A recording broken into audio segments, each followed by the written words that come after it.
আসসালামু আলাইকুম। আশা করি তোমরা সবাই ভালো আছো।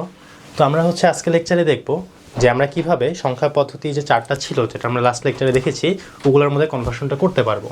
তো চারটা কি বাইনারি, অক্টাল, ডেসিমাল, হেক্সাডেসিমাল। তো আমরা ব্র্যাকেটে এদের ভিত্তিগুলোকে লিখে দিই। ভিত্তি বা বেস মানে কি? ভিত্তি বা বেস বলতে বোঝায় যে এই বাইনারির মধ্যে কয়টা ইউনিক অঙ্ক আছে। তো বাইনারিতে আছে 2টা, তাহলে আমরা ব্র্যাকেটে লিখে দিলাম 2।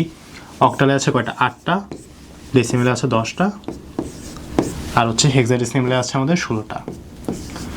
তো আমরা আমাদের যে সামনের লেকচারে প্রত্যেকবার বাইনারিটাকে পুরো লিখবো না, তার জায়গায় আমরা একটু শর্টকাট লিখবো। এখানে যে বাইনারির জায়গায় আমরা শুধু লিখবো পি, অক্টালের জায়গায় লিখবো ও, ডেসিমালের জায়গায় লিখবো ডি, আর হেক্সাডেসিমালের জায়গায় লিখবো এইচ। তো এখন কনভার্সনগুলো অনেক রকমই হতে পারে, তো আমরা র্যান্ডমলি এগুলোকে যাবো না, তাহলে দেখবে সব এলোমেলো লাগবে। তো আমরা সবার আগে একটা টাইপ নিব। আচ্ছা, আমি এটা নতুন পেজে যাই। টাইপ 1।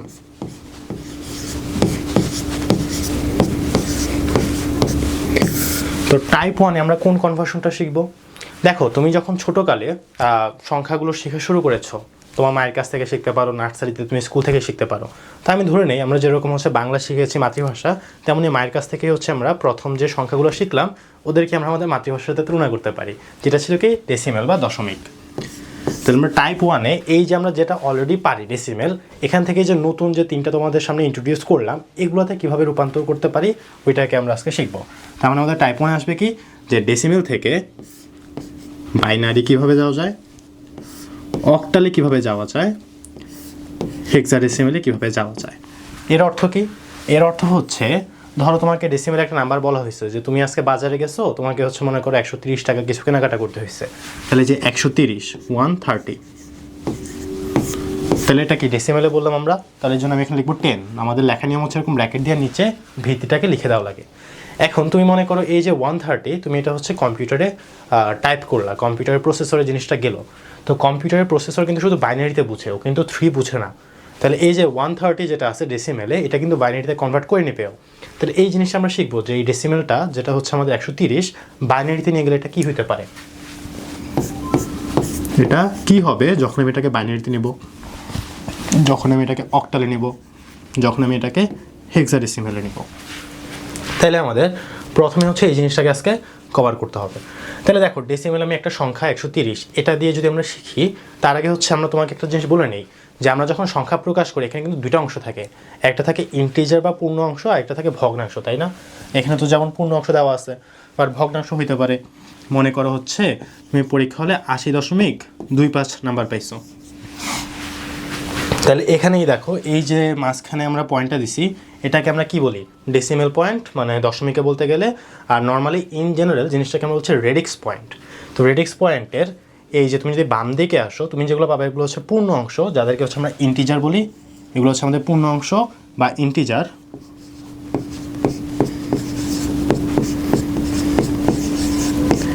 আর এই যে 25 ডেসিমেলের পরে যেগুলো আছে ডান দিকে, এদেরকে আমরা কি বলবো? এদেরকে বলছে ভগ্নাংশ।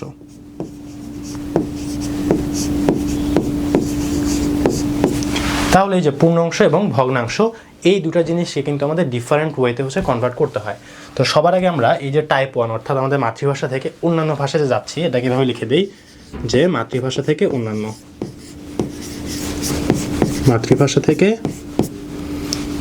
অন্যান্য।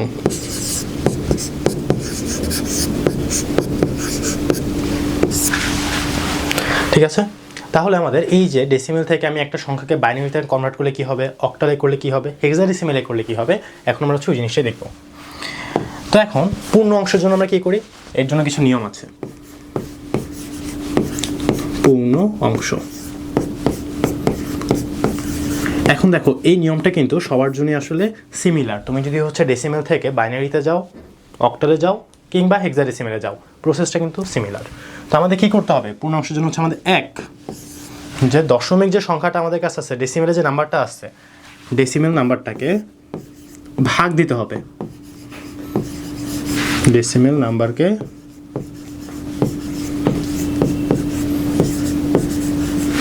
ভাগ দিতে হবে।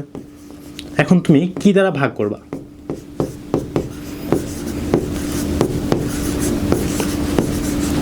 এখন আমরা যদি বাইনারিতে যেতে চাই, অর্থাৎ আমি যে সংখ্যা পদ্ধতিতে যাব তার ভিত্তি দ্বারা ভাগ করতে হবে।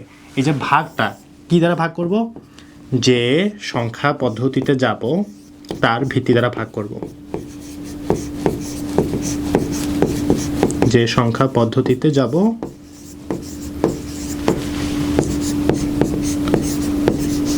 তার ভিত্তি দ্বারা ভাগ করব।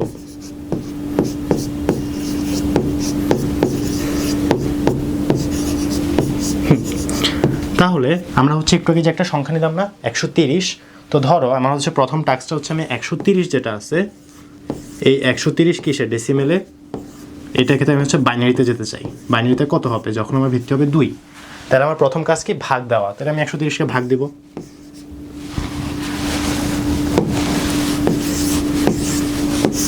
কত দ্বারা ভাগ দিব, যেই সংখ্যায় যেতে চাই। আমি যদি বাইনারিতে যেতে চাই তার ভিত্তি 2 দ্বারা ভাগ দিব, যদি আমি অক্টালে যেতে চাই 8 দ্বারা ভাগ দিব, যদি আমি হেক্সাডেসিমেলে যেতে চাই তাহলে কিন্তু 16 দ্বারা ভাগ দিব। তাহলে এই ক্ষেত্রে আমরা হচ্ছে 2 দ্বারা ভাগ দিলাম। এখন ভাগ দিলে তুমি একটা সংখ্যাকে যখন ভাগ দাও তুমি দুইটা জিনিস আউটপুট পাবা, একটা হচ্ছে কি ভাগফল আর একটা হচ্ছে ভাগশেষ। তো এখন এই যে ভাগফলটা আমাদের লিখতে হবে কি এই জায়গাতে, দেন একটা হাইফেন দিয়ে হচ্ছে ভাগশেষটাকে লিখতে হবে।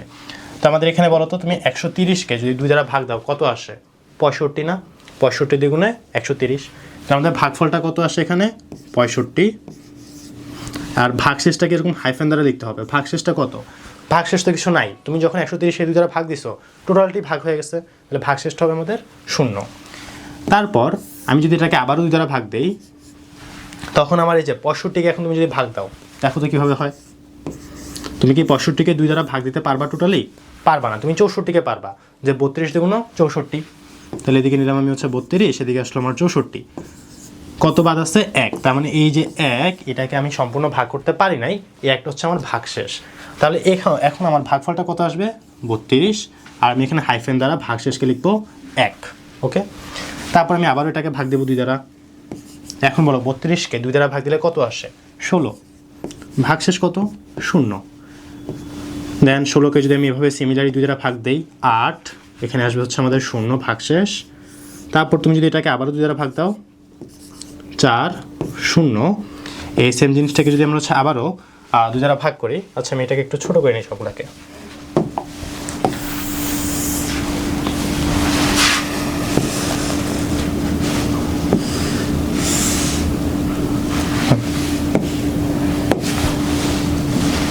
তাহলে এখন আমি যদি হচ্ছে 4কে 2 দ্বারা ভাগ দেই আমার ভাগফল কত আসবে 2, ভাগশেষ আসবে কত 0।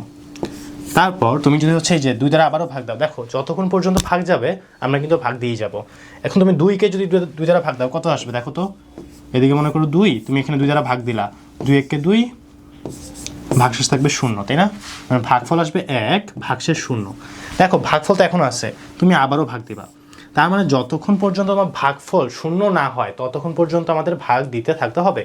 এখন বলো তুমি হচ্ছে 1 এটাকে 2 দ্বারা যদি ভাগ দাও একবারও কি ভাগ যাবে, 1কে কি তুমি একবারও 2 বার ভাগ করতে পারবা না, তার মানে এখানে আমাদের ভাগফলটা আসবে 0, ওই 1 পুরোটাই ভাগশেষে চলে আসবে। অর্থাৎ হচ্ছে এরকম যে 1 আছে, একে আমার 2 দ্বারা ভাগ করতে হবে, তো 1 তো আমার হচ্ছে মানে একবারও যাবে না 2 দ্বারা ভাগ, তার মানে এখানে কী হবে 0, তাহলে এখানে 0 আর এই পুরো একটা ভাগশেষে চলে আসবে। তাহলে এক্ষেত্রে আমাদের ভাগফল হয়েছে 0, ভাগশেষ হয়েছে 1। এই দেখো যখনই আমাদের এই যে ভাগফলটা 0 হয়ে যাবে তখনই হচ্ছে আমাদের স্টপিং পয়েন্ট, আমরা আর ভাগ দিব না, তাহলে আমাদের ভাগ দেওয়া শেষ। এখন একটা জিনিস খেয়াল করো তো, এই যে ভাগশেষগুলো আমরা পেলাম এই ভাগশেষের মধ্যে কি আছে, শুধু 0 1 0 1 এগুলোই তো আছে, তাই না। আমাদের বাইনারিতে কারা ছিল ডিজিট 0 এবং 1, তার মানে তুমি যখন এই যে 2 দ্বারা ভাগ দিচ্ছ তোমার ভাগশেষ কিন্তু কখনোই ওই ভাগ তুমি যাকে দ্বারা দিচ্ছ যে ভাজক তার থেকে কিন্তু বেশি হবে না, তাই না। তাহলে আমি এখানে যেগুলো পাইলাম এগুলোই কিন্তু আমাদের আসলে আনসারের মধ্যে চলে আসবে।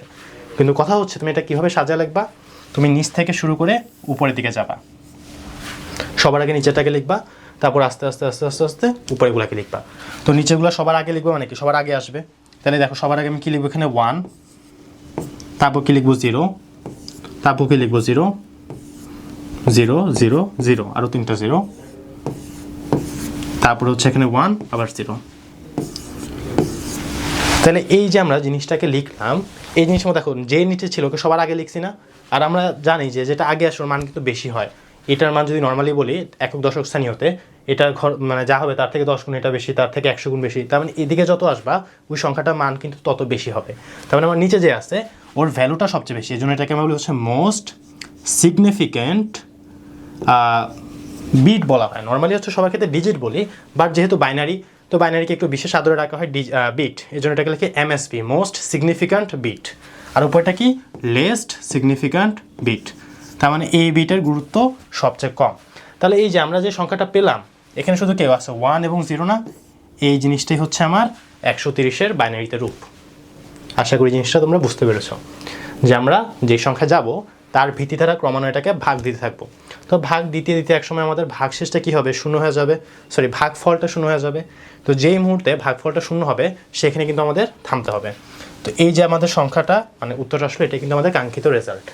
তো এখন চলো আমরা হচ্ছে এই ডেসিমেল থেকে অক্টালে কনভার্ট করি 130-কে। যে তুমি যদি 130 হচ্ছে নর্মালি টাইপ করো, কম্পিউটার কিন্তু 130 নেবে না, ও হচ্ছে ওর প্রসেসিংয়ের টাইমে এই জিনিসটাকে ইউজ করবে। এটা কিন্তু কম্পিউটার বুঝতে পারে যে এটা মানে কিন্তু 130 দশমিকে। তো এখন আমরা হচ্ছে যে 130 আছে, এটাকে আমরা হচ্ছে এখন অক্টালে রূপান্তর করব, মানে এটা সমান সমান অক্টালে কত হবে। তাহলে এখন অক্টালে কত হবে এটার জন্য আমরা কি করতে পারি, আচ্ছা আমি সব যেহেতু বাংলায় লিখছি, তাহলে আমি হচ্ছে এই জিনিসটাকেও বাংলায় লিখে দিই। তাহলে আমি সুন্দর মতো হচ্ছে যে যেই সংখ্যা পদ্ধতিতে যাব দশমিক সংখ্যা পদ্ধতি থেকে আমরা যেই সংখ্যা পদ্ধতিতে যাব ওই সংখ্যার ভিত্তি দ্বারা ভাগ করে দিব। তাহলে চলো 130-কে আমরা ভাগ দিই কত দ্বারা, 8 দ্বারা। এখন 8 দ্বারা ভাগ দিলে কত হবে, তো এটা বসে বসে হিসাব করবা, ক্যালকুলেটর তো সবার কাছে আছে তাই না। তাহলে আমরা যদি হচ্ছে 130-কে নর্মালি 8 দ্বারা ভাগ দেই, আচ্ছা এটা আমরা একটু সহজে ভাগটা দেখাই। তুমি যদি 8-কে 10 দ্বারা ভাগ দাও কত আসবে, 80। 8-কে যদি 10 দ্বারা গুণ দাও 80 আসবে। 15 দ্বারা গুণ দাও কত আসবে, 120। তাহলে 120-এর পরে আর কত থাকে দেখো, 30 না, মানে আরও একবার যাবে, তাহলে হচ্ছে 16 বার। তাহলে 16 বার দিলে কত আসবে, 128। ভাগশেষ থাকবে 2। তাহলে ভাগফল হয়েছে আমাদের 16, ভাগশেষ হয়েছে কত, 2। দেন আমি জিনিসটাকে হচ্ছে আবারও 8 দ্বারা ভাগ দেবো, তাহলে 8 দুগুণ 16 তাই না, তো মানে ভাগফল হচ্ছে 2, ভাগশেষ তো নাই, এবার 0, আবারও ভাগ দিবা। এখন দেখো তুমি কি 2-কে কি একবারও ভাগ দিতে পারবা না, তার মানে ভাগফল হচ্ছে 0, এই 2 পুরোটাই ভাগশেষে চলে আসবে। তো যেই মুহূর্তে আমাদের ভাগফলটা 0 হয়ে যাবে আমাদের কিন্তু আর ভাগ দেওয়া লাগবে না, কারণ একটা জিনিস 0 হয়ে গেছে, তুমি একা ভাগ দিবা কীভাবে, তাই না। তাহলে এখনও সেম আমরা আগের মতো হচ্ছে নিচ থেকে উপরে যাব, মোস্ট সিগনিফিক্যান্ট, এবার হবে ডিজিট। শুধুমাত্র বাইনারি ক্ষেত্রে কিন্তু আমরা বিট ইউজ করি, বাকি সব ক্ষেত্রেই ডিজিট ইউজ করি। আর উপর হচ্ছে লেস্ট সিগনিফিক্যান্ট ডিজিট। তাহলে এখন নিচ থেকে উপরে আমরা ক্রমান্বয়ে সাজায় লিখব, কত আসলো, 2 0 2। তাহলে এই জিনিসটা এটাই হচ্ছে আমাদের অক্টালে। তো তুমি যখন 130-কে লিখলা দেখো এটা কত আসছে, 202 অক্টালের ক্ষেত্রে, ওকে। কারণ এখানে কিন্তু আমাদের কোনো সংখ্যাই 8 বা তার বেশি হতে পারবে না, 8 বা 9 হতে পারবে না, কারণ তুমি একটা সংখ্যাকে 8 দ্বারা ভাগ দিছো, তাহলে ভাগশেষ কিন্তু অবশ্যই ওই যাকে দ্বারা ভাগ দিচ্ছ তার থেকেই ছোট হওয়া লাগবে। 8 দ্বারা ভাগ দিলে ভাগশেষটা অবশ্যই তোমার 8 থেকে ছোটই হবে, 0 থেকে 7 পর্যন্ত হতে পারবে। তাহলে এটাই হচ্ছে আমাদের 130-এর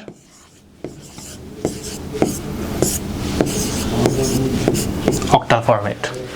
এখন সেমভাবেই যদি আমরা তোমাদেরকে বলি হচ্ছে যে এখন হেক্সাডেসিমেলে নিয়ে যাও, তাহলে তুমি এখন কি করবা, জাস্ট 130 আছে, এটাকে এখন তুমি 16 দ্বারা ভাগ দিবা। যা আমাদের প্রশ্নটা হচ্ছে 130 যে হচ্ছে দশমিকে আছে, এখান থেকে এই জিনিসটা যে আমাদের যদি হেক্সাডেসিমেলে না হয় তাহলে কি হবে। এখন 16 দ্বারা ভাগ দিলে কত হবে, দেখো তো 16-কে হচ্ছে তুমি 5 দ্বারা যদি গুণ দাও কত আসে, 80। এখানে তো 130 মানে আরও যাবে। তাহলে তুমি সুন্দর মতো হচ্ছে এই সেম জিনিসটাকে যদি আমরা হচ্ছে 16টাকে 7 দ্বারা যদি গুণ দিই আমরা কত আসে, 112 তাই না। এখন এই 112, তাহলে আমি হচ্ছে এটাকে 8 দ্বারা গুণ দিলে কত আসবে আমার, 128। তো একটা মজার জিনিস কি, আগেরবার আমরা 8 দ্বারা গুণ দিচ্ছি কত আসছিল, 16 বার, 8 16 128। তাহলে এখন 16-কে যদি তাহলে কত আসবে, 8, আর ভাগশেষ আসবে কত আমাদের, 2 তাই না, যেহেতু আমাদের 130। তাহলে তুমি হচ্ছে 16-কে 8 দ্বারা গুণ দিলে কত হয়, 128, বাট এখানে 130 ছিল, তার মানে আমাদের ভাগশেষ কত, 2 বাকি আছে, তাহলে 2 লিখে দিলাম। এখন তুমি দেখো যদি তুমি 8-কে 16-কে ভাগ দাও কত, একবার তো যাবে না, তাহলে আসবে 0, আর এই পুরো 8 চলে আসবে আমাদের ভাগশেষের মধ্যে। তাহলে আমাদের শেষ। এখন আমরা জাস্ট উপর থেকে নিচে লিখবো, ওটা হবে আমাদের কত, 82। তাহলে 82 হচ্ছে আমাদের হেক্সাডেসিমেলের ক্ষেত্রে।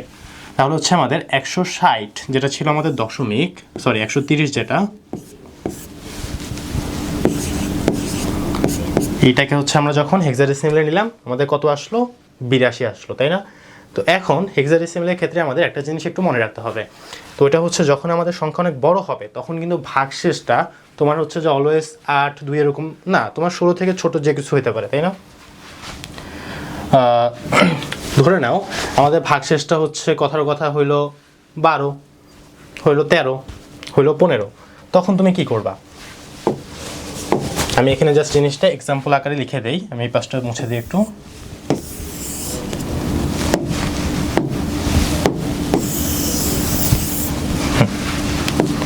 মনে করো তুমি যে কোনো একটা সংখ্যা নিচ্ছ, খুব বড় একটা সংখ্যা, তো এখানে ভাগফল যাই হোক আমি জাস্ট নর্মালি কিছু লিখে দেই, মনে করো 2, না আচ্ছা থাক, জাস্ট ভাগশেষটা লিখি।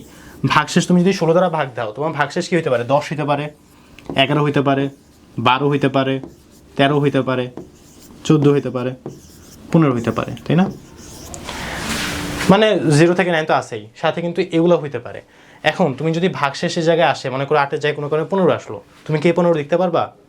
কারণ আমার ভাগশেষটা কিন্তু একটা সিঙ্গেল ডিজিট হওয়া লাগবে।